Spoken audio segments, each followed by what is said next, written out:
Welcome to the World Leaders Forum at Columbia University. We are very grateful to the heads of state who are visiting New York this week for the UN General Assembly for coming up to Morningside Heights to share their thoughts and to engage with our faculty and students. These forums help define what is unique and valuable about being here at this university in this great global city. We are very honored to be joined this morning by His Excellency, President Mohammed Moncef Marzouki of the Republic of Tunisia. Mr. President, we very much look forward to hearing your address, the Arab Spring, and the Tunisia Initiative on creating a constitutional court. As most of you are aware, Tunisia has been at the center of much of the unrest that has swept across North Africa and the Middle East since the late 2010. The intervening years have brought historic upheaval, the toppling of strongman governments and the outbreak of sectarian violence that has spilled across borders and helped fuel the spread of savage extremism across the entire region. In Tunisia, the challenge has been to forge a new democratic government out of the ashes of autocracy. The transition has been long and complex, but in January of 2014, legislators were rewarded for their efforts with the ratification of a new constitution that has been widely praised for its protections of democratic freedoms, its guarantee of political parity for women, and its creation of an independent judiciary. Indeed, what sets Tunisia apart from so many other countries struggling to achieve lasting democracy has been the willingness of rival political factions to set aside deep-seated mistrust and to spend months, even years, negotiating with one another and to make meaningful sacrifices for consensus and compromise. When elections are held this fall, the world will be looking at Tunisia to provide a model of transparency and fairness. President Marzouki would, of course, be the first to tell you that despite the promise offered by the new constitution, his country faces significant challenges that continue to threaten its stability. A stagnating economy and a weak private sector and high unemployment have left many citizens deeply concerned about the future. And the spread of violent extremism has cast a long shadow over the nation's cities and towns. Security remains a predominant concern, with militants waging guerrilla warfare on government officials and local law enforcement. There are also reports that Tunisians have been joining extremists in the fight against Syrian President Assad, adding the country to the long list of nations with citizens who have become radicalized by terrorist organizations. President Marzouki comes here today as a member of an interim government set up to run the country during this difficult period of transition.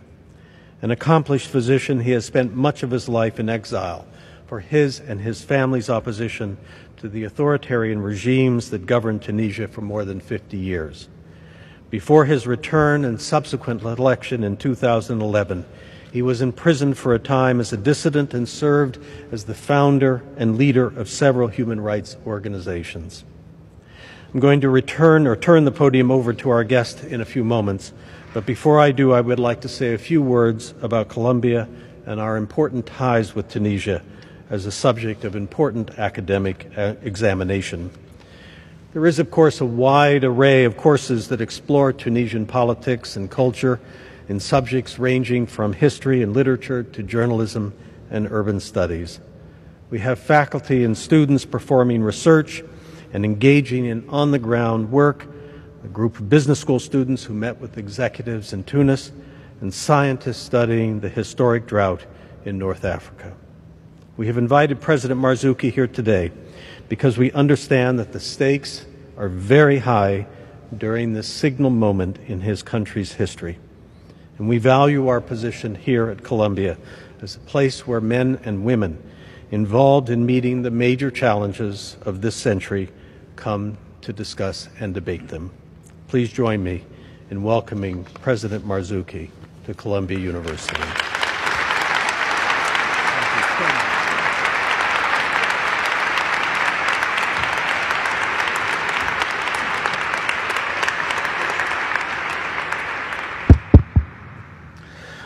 Ladies and gentlemen, and I would like to say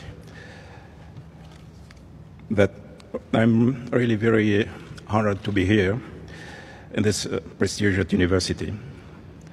And of course, I am very moved to talk about what's happening in my country and in the other Arab world, because what's happening in this part of the world is extremely important, not only for us, but I think also for the whole world. Let me begin by this article published by The Economist last July, whose title is "The Tragedy of Arabs," the tragedy. I'm going to quote this article because I think this opinion is widely shared by a lot of Westerners, and we have to take it in account. This is what's written. Why Arab countries have so miserably failed to create democracy, happiness, or, aside from the windfall of oil, wealth for their 350 million people, is one of the great questions of our time. What makes Arab society susceptible to vile regimes and fanatics bent on destroying them and their perceived allies in the West? No one suggests that the Arabs as a people lack talent or suffer from pathological antipathy to democracy. But for the Arabs to wake from their nightmare and for the world to feel safe, a great deal needs to change. When you read behind the lines, the key words are tragedy, failure. The world has to feel safe because those people are not safe, or they are a threat against us, Westerners, probably against the whole civilization. What struck me in this article is no word about the responsibility of the British, because this newspaper is a British newspaper. No words about the responsibility of the British, no word about the responsibility of the creation of the State of Israel, its impact on the whole region for more than 50 years.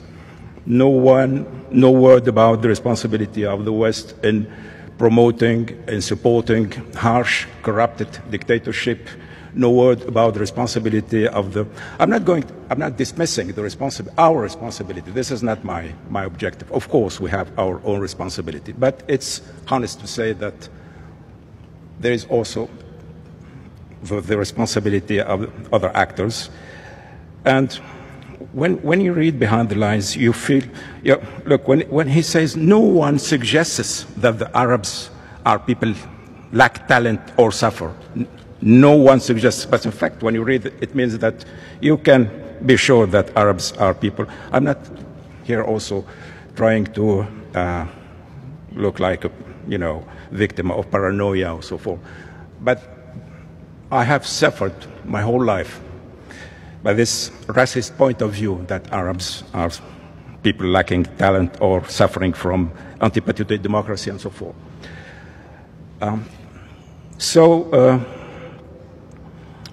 This opinion is widely shared in the West by many, many, many people, even if they don't want to acknowledge it.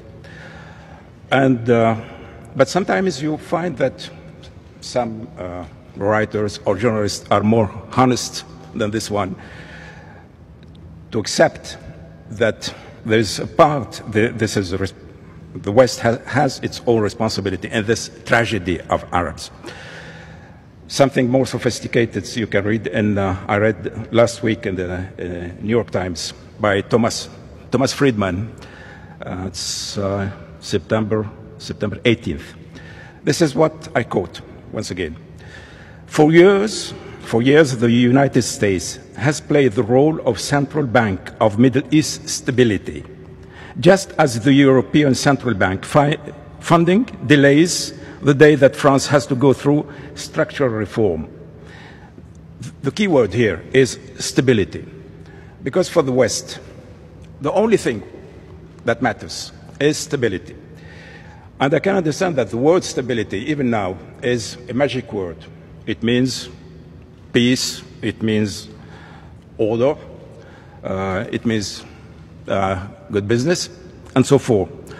But for me, as a human rights activist, living for more than 5 decades under this kind of stability, what does this word mean? Well, for me and for my generation, it means mainly that it's social and cultural stagnation imposed by harsh political repression with massive human rights violation, whose objective is to exploit the country's wealth to the benefit of the local and Western elite, both interested, both allies, in keeping the statu quo as long as possible. In fact, when you talk about, confrontation between civilization and states, it's nonsense. I can assure you, because now I am inside the state, that it's nonsense. It's not like this at all. It's just, elites, Arab elites, Western elites, both allies, defending their same interest, and sometimes traitor to their country, and probably both as corrupted, both corrupted. And once again, the objective of this stability is to maintain this status quo as long as possible, so they can make their business and they can make impose their opinion how the society should be government.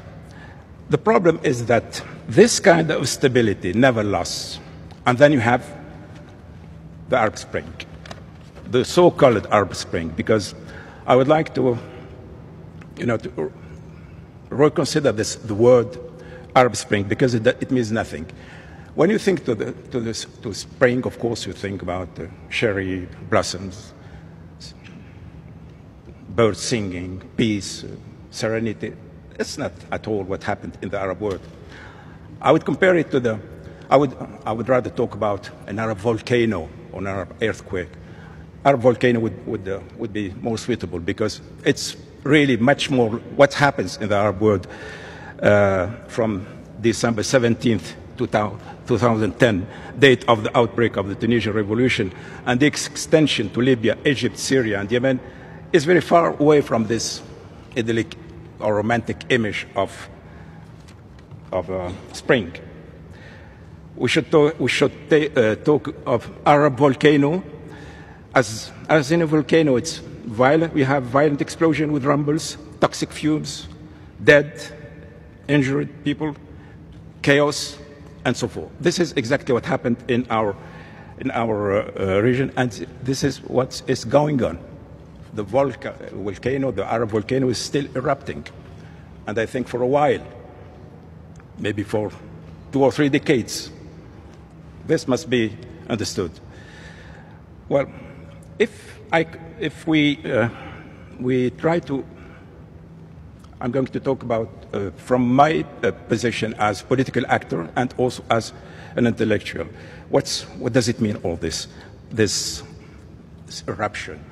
I think it's, first of all, it's the most important crisis of our modern history, probably the most important after the independence.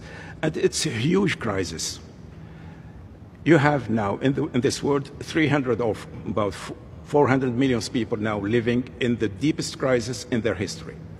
And 400 million people living in this central part of the world, living this huge, extremely dangerous crisis that will have a lot of side effects on your situation, on your own history.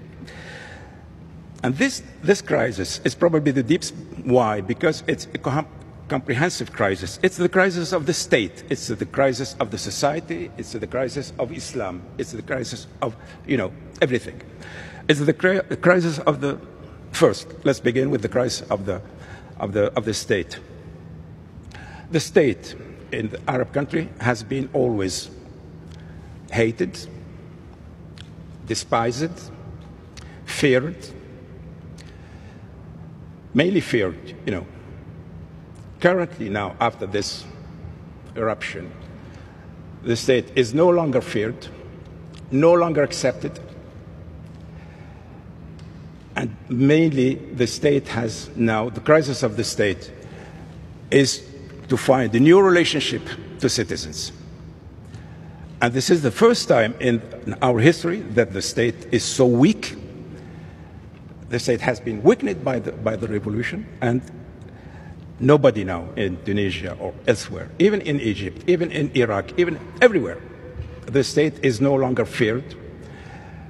So I'm not saying that this state is giving up all method, repression and so forth, but I think that even if it reverts to the old technique, that won't work, that won't do, and I think the time of that Arabs were fearing their state is completely over. It's also the crisis of the society, because, you know, our society now are facing their old demons, their old divisions, previously hidden by national states. The crisis has revealed that the national state has simply repressed but not erased the old divisions between Muslim and Muslim, Muslim and Christian, Shia and Sunni, Sunni and Sunni, and so forth. So now the society is facing all this division, and they have to tackle them properly. This division were hidden, but now the society has to resolve the problem. Sometimes this old problem are, you know, for centuries. For instance, the problem Shia and Sunni, it's 10th century old problem.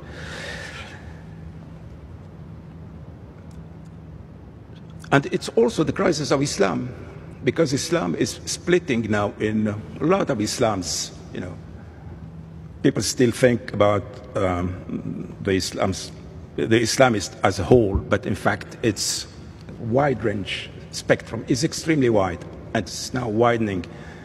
You have moderate, you have extremists, and then you have the extremists of the extremists, you know, for the ISIS, the extremists of Al-Qaeda. And all those Islamist groups are hating themselves sometimes more than they hate us secularists. And they are fighting against themselves more than they are fighting against us. So it's a deep crisis within the Islamist movement itself. So whether they will, because they have to make terrible choices, you know, whether they will accept to live with secularists like in Tunisia, whether they will try to set up what they call a caliphate and so forth. It's the deepest crisis in the Islamist trend itself. So when you have this profound crisis, the state, the society, Islam itself, you can imagine that we are really, you know, we are living now is a sort of chaos in the structure, political structure, chaos in the minds, and so forth. And this crisis is probably going to last for many decades. Once again, I'm telling you that don't expect, you know, the whole problem to be solved within 2 or 3 months or on to 3 years. This is why intervening in the Middle East crisis, you know, for Americans must be very, you know, have to think twice about it, because it won't be a matter of months or years. It could be a matter of decades. So, but what I must say also, that this huge crisis, the deep crisis and so forth, is probably the most important opportunity for the Arab world, you know, to have a real new departure. And when you look to the situation of two countries like Syria and like Tunisia, you see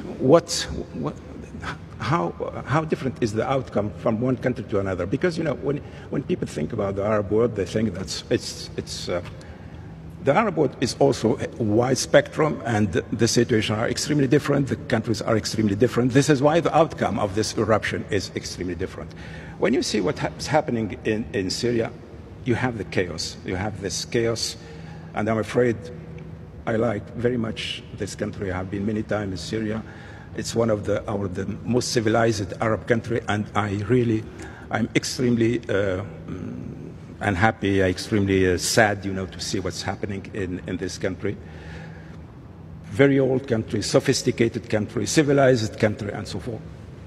But with this chaos, terrible chaos, and I wonder what would be the outcome, even when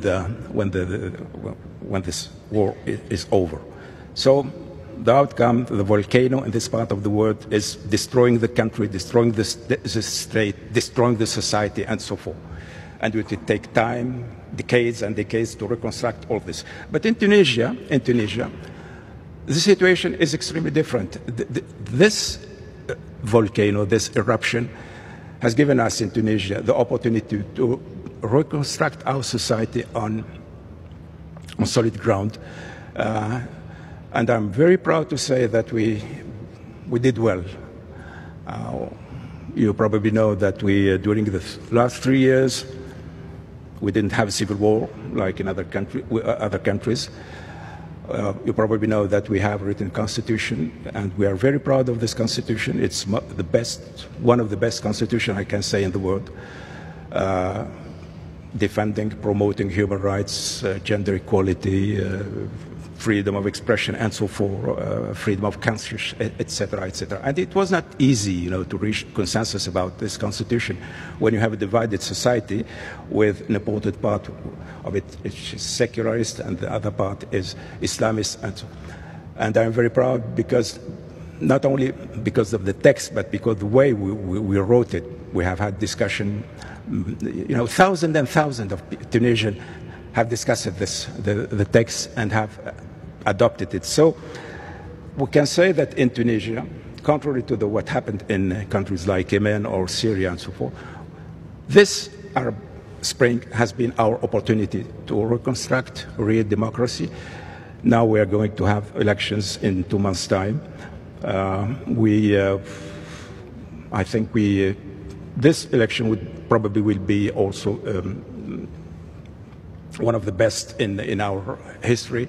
And I think after this election, we are going to have stable and democratic states. So the tragedy of Arabs, of the British journalists talking about Arabs unable to have democratic states, this is completely ridiculous, because Tunisia will be a democratic state, will be a stable state, and so forth.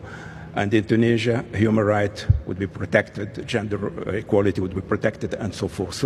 And we will be very, very proud of our success story. But so you see that the outcome is extremely different, and the outcome would be very different also from country to country. It would take time, but what I hope, at the least, volcanoes. Yes, volcanoes. The image of the volcanoes, we have dead and we have injured people, but also the volcanoes give us more land and sometimes the best soil. This is why all over the world peasants, are sticking to volcanoes, because they do know that this could be also a new opportunity for them. And this is what's happening for us. Part of the volcanoes is destroying part of our societies, but the aftermath of this volcano would be probably more land and richer soil, crops. This is what I wish for myself and wish for my country, and I wish for you, because that's your problem. I would like to revert to go back to Friedman. He wrote in the same article, an existential struggle is taking place in the Arab world, but is it ours or is it theirs? Before we step up military action in Iraq and Syria, that is the question that needs answering. Well, the answer is very, very easy. It's our problems, but it's also yours problem. It's our problems, all of us, Arabs and Westerners. Because if we do not succeed, what would happen is that you will have this chaos in this part of the world, and this chaos will have side effects, important side effects on your society. I think some lessons should be drawn from what's happening now. First, the true stability is the one given by sharing power, reign of law, democratic regime, economic development, well distributed in the population. It's obvious, but it has to be said. Second, the more you wait to do political reform and social reform, the more frustration accumulate, and then the more violent and destructive will be the explosion and difficult the reconstruction.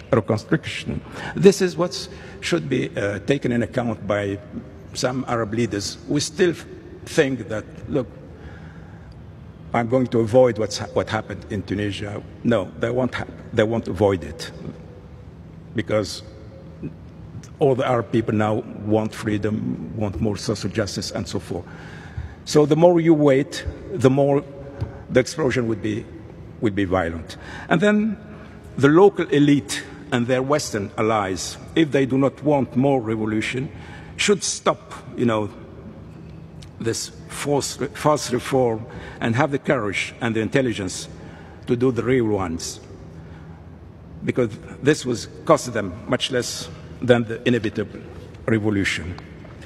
And then when the explosion takes place, the process must go to its term. Meanwhile, we must try to manage the chaos as best possible. Other lessons, when the local elite, hunted by the revolution, want to revert to the statu quo ante, like in some countries currently, in fact, it won't solve that problem. It will simply prepare to a new explosion, to a new outbreak. Last but not least, I think the Westerners, if they want to defend their own interests, must refrain from supporting regimes condemned by their people, push their friends to real reforms, and help massively countries such as Tunisia, which could be the first success story in this Arab world, the first country that breaks with the so-called tragedy of the Arabs. Thank you, sir, very much.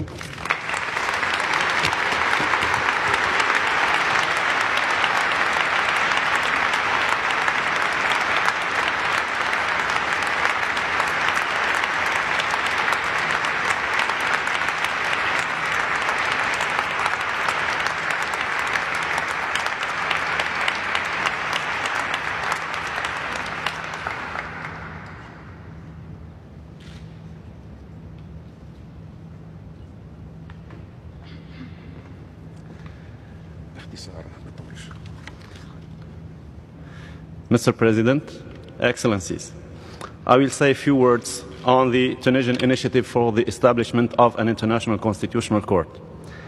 The first thing to say about this is that the Arab Spring gave us the opportunity to have new ideas, new thoughts on the future of our region and of the world. The Tunisian initiative for the establishment of an international constitutional court is one of these new ideas that we are proposing to the whole world. Tunisia now is working on this initiative, and we are presenting it to the academia and to the international institutions. In few words, the project is to establish an international court composed of judges from all the parts of the world, which has jurisdiction over two kinds of issues. First, the access to power. Second, the exercise of power. I want to say that the access to power poses the question of how can people become in power. The main idea is that the access to power has to be peaceful and through free and democratic elections. And this court watches or has to watch how people in the different countries in the world have access to power. Second, the exercise of power. The main idea is that in order to be legitimate, a power in place has to respect human rights. So this court has to be a human rights court plus something else, which is elections and every question that has link to the access to power and peaceful access to power. The main question, certainly, which everyone asks himself when he listens about this court and hears about this court, is whether it is needed or not. Our answer is clear. Yes, the world needs this court. Democratic countries need this court, and non-democratic countries need this court, and also countries who are becoming democratic need also this court. If you see in all the parts of the world, you will see that there is a human rights court in Europe, whereas there is democracy and there is respect of human rights in Europe. But they need this court, and this court has things to do in the future, not only in the past. In Africa, we have a human rights court, and in America also. So the world needs also a court which has a wider jurisdiction, which goes also to other aspects, especially linked to the access to power, the peaceful and the free elections that lead to power. In fact, the Tunisian initiative is a new step after a first initiative which was launched by Australia in 1945, and after that in 2008 by Switzerland, which also came back to the first initiative of Australia for the establishment of a human rights court. But both initiatives did not reach their goals. So our initiative is a further step which adds something to the old initiatives and which goes a little bit further. The court has to be composed of 21 judges elected from different parts of the world by international bodies and international courts. The rules to be applied by this court are mainly the common rules between all the constitutions of the world and also the rules which are recognized by international conventions, charters and covenants. This court has to rule on claims coming from people from inside the country. So no foreign country has the right to bring a claim against another country. It's only the citizens and the civil society and political organizations from the country itself who may go before this court and bring a claim. The court makes jurisdictional decisions, I mean judgments, not only advisory opinions. Of course, it will have also an advisory role, but it will rule or issue judgments. And when I say judgments, I'm talking about res judicata.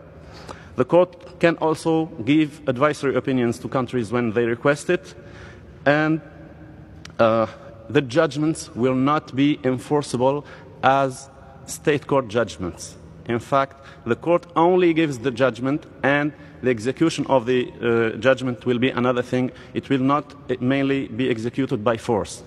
What we have until now is that first, we organized many conferences and meetings in Tunisia and outside Tunisia in order to present and explain the idea in Tunisia and outside, in Geneva, for example, last August. Second, Tunisia presented a draft resolution to the African Union in order to take the decision for or to support the establishment of this court and at the international level.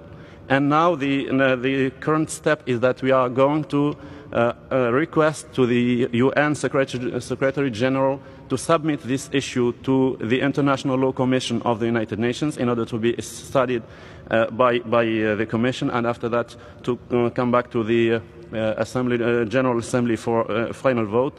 And we are also going to start the drafting of an international convention on the establishment of this court. Thank you for your attention.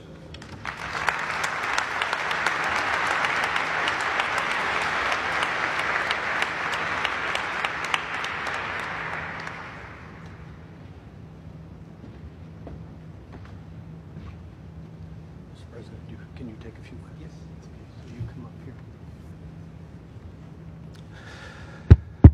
Let me explain the origin of this idea, because it's very important. When I was in exile in France, when Ben Ali used to have his false election, with 99% of yes, and it was terrible for us because we didn't have any, we couldn't do anything, because in our country, of course, we didn't have a constitutional court, because under the dictatorship you cannot have this kind of body.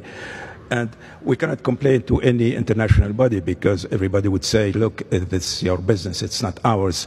But in fact, if we want to protect Democrats fighting against dictatorship in non-democratic country, and if we want countries like Tunisia at that time, to be accepted, we should have this kind of international body saying, hey, this regime is not valid. This regime is anti-democratic. We don't have to do anything with it. This kind of, this political structure at the international level doesn't exist.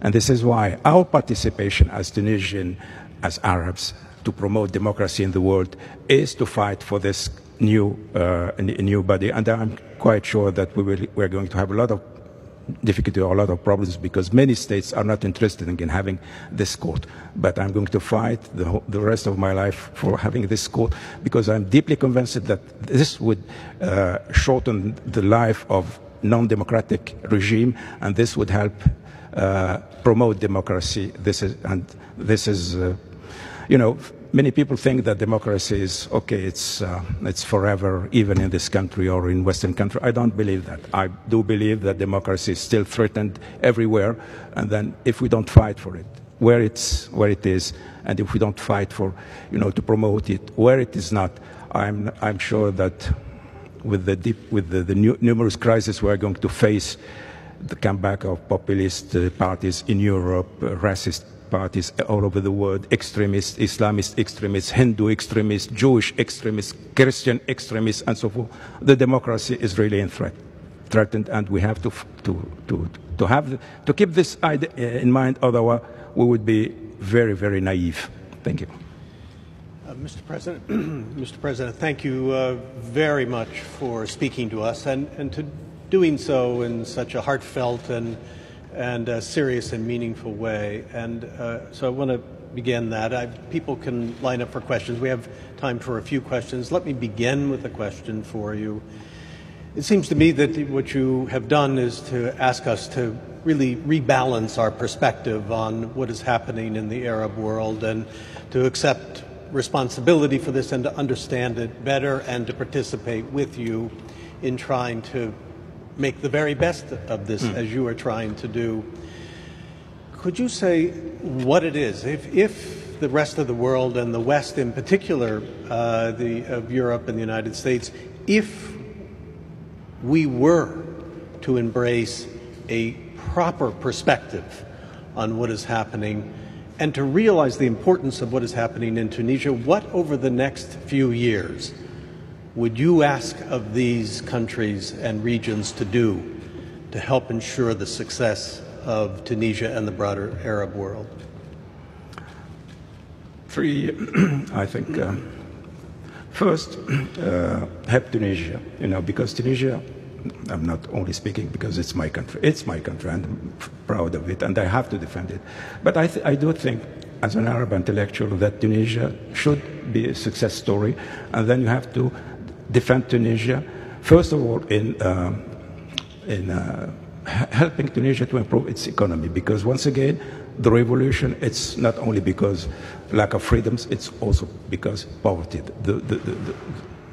I always say the most important violator of human rights is poverty. We have to combat poverty. So if Western investors would come to Tunisia, they would invest also in peace and in democracy, not only in economy. This is the first step.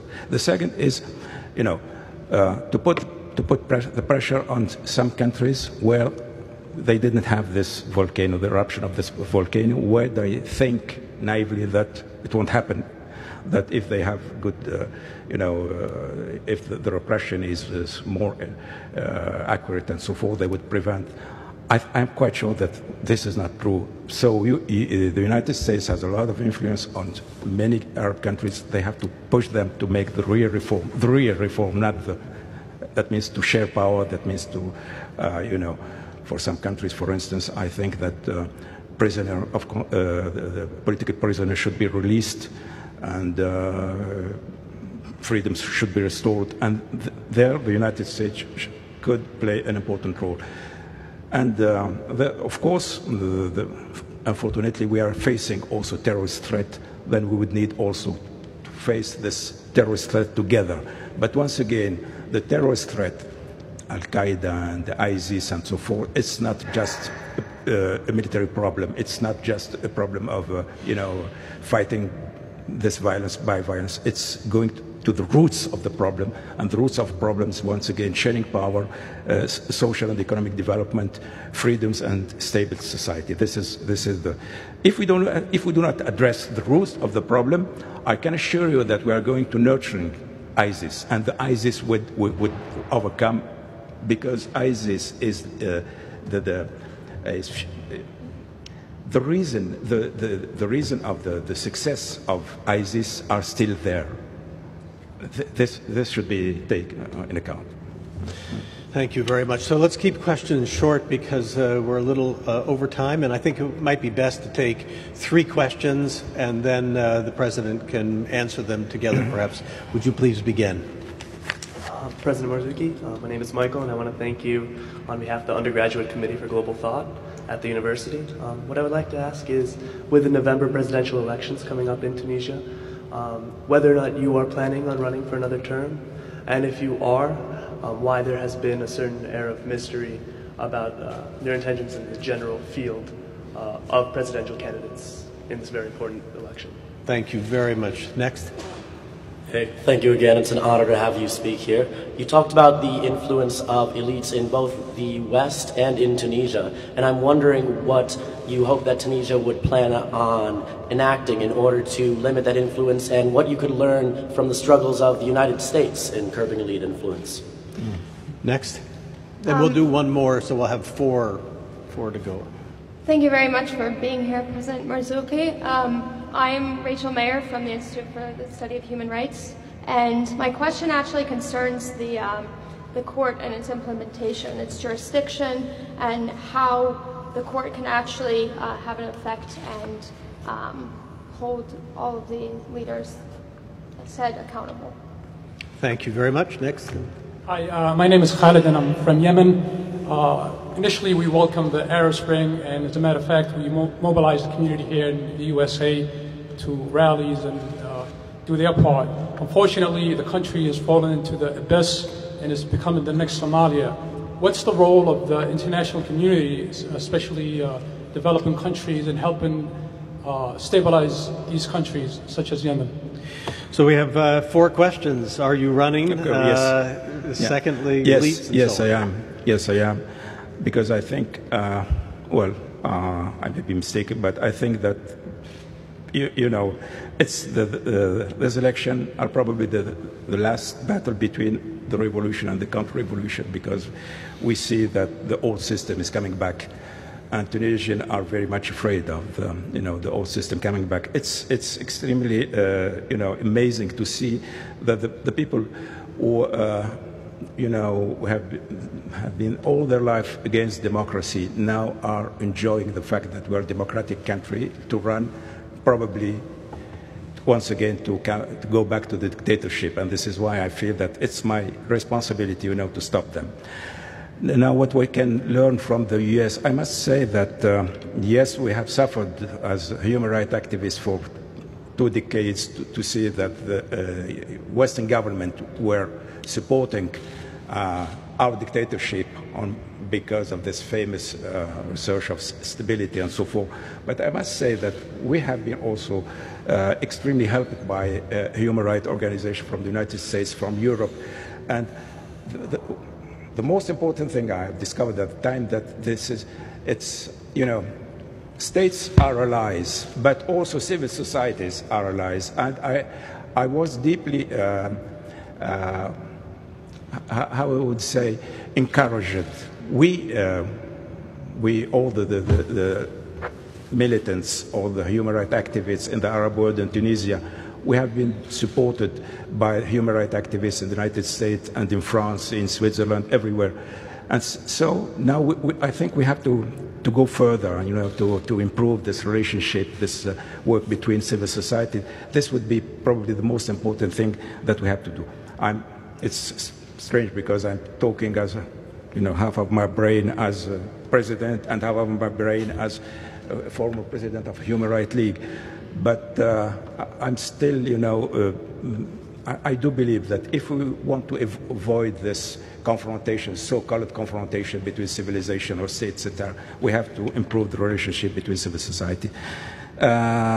Yes, Yemen.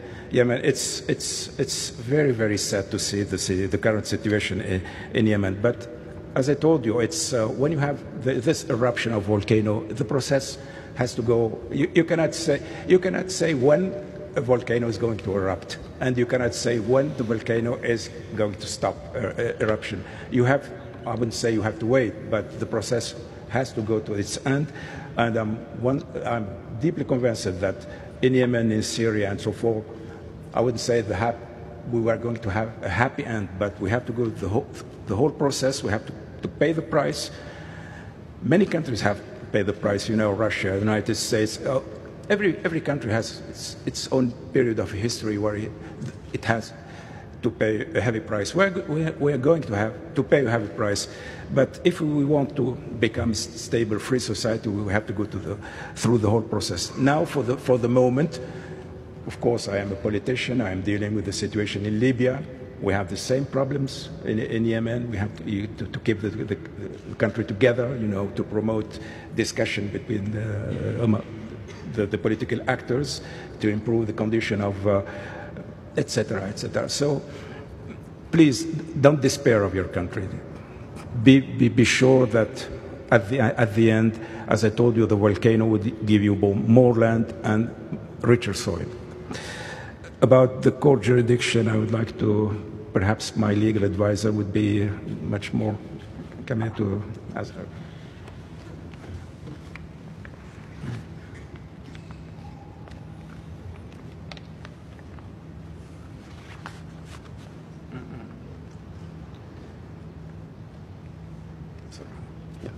Concerning the jurisdiction of the International Constitutional Court we are proposing, the main idea for us is that there is a body of international rules of constitutional law which are existing yet in the international conventions, international covenants, and international charters, such as, for example, the African Charter for Elections, Democracy and Governance.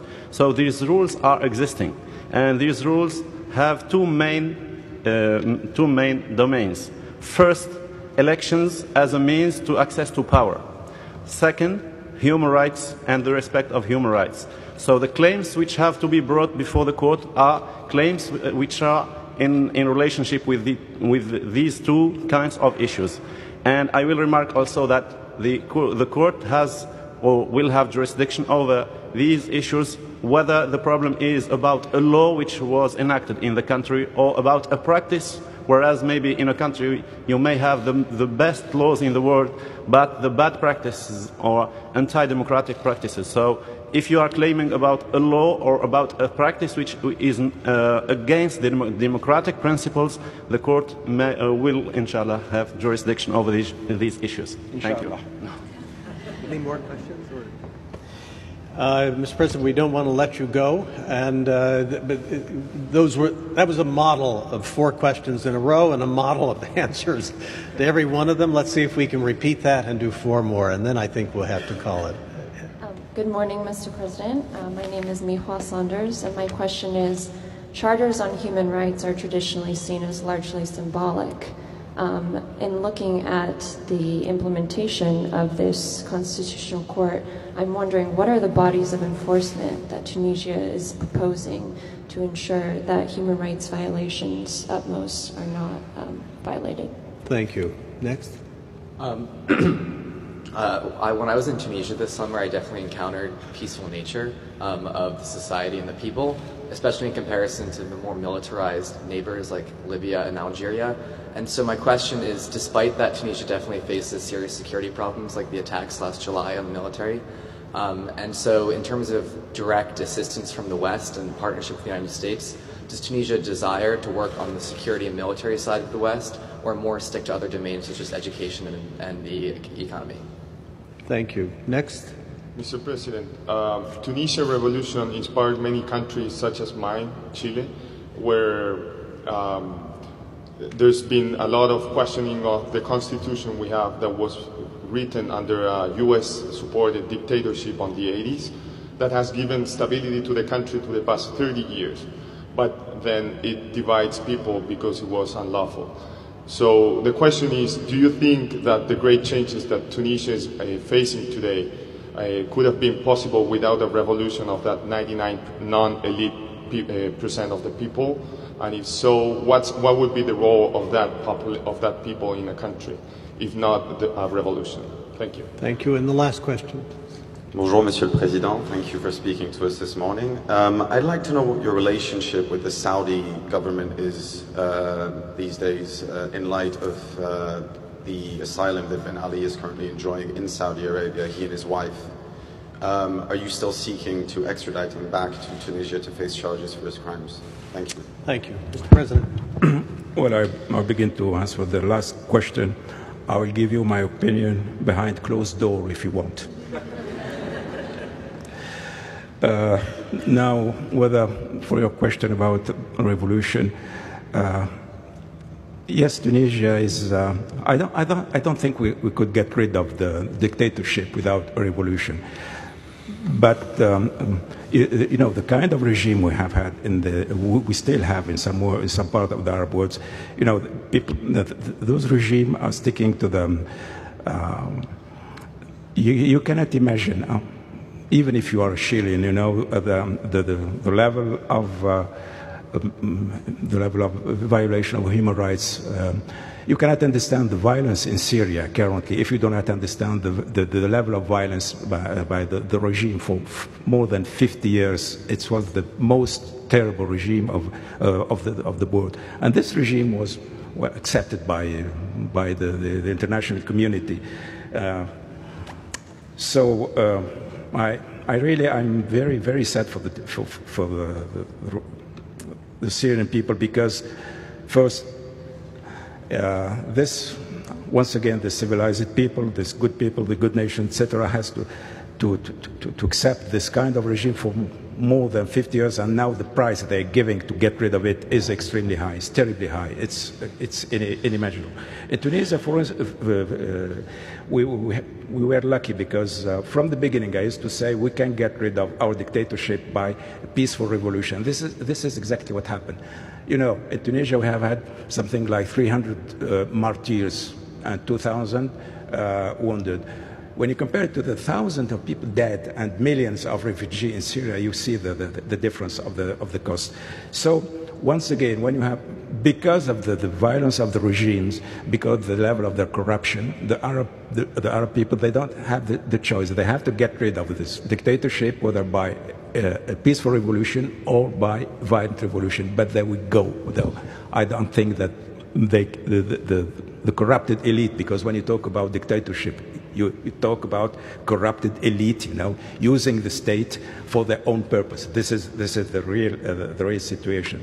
So if those now the elites in some other countries where the eruption didn't happen, if they are not clever, you know, enough to understand that they have to change their mind, they have to change their politics and so forth, I'm afraid that the price would be different, but the outcome would be the same, I think.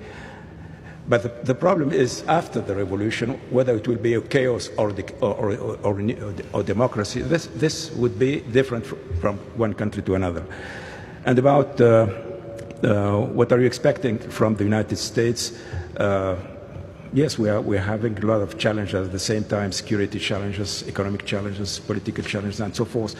But I think Tunisia terrorism is not a threat, because Tunisia is a homogeneous society, it's a stable country.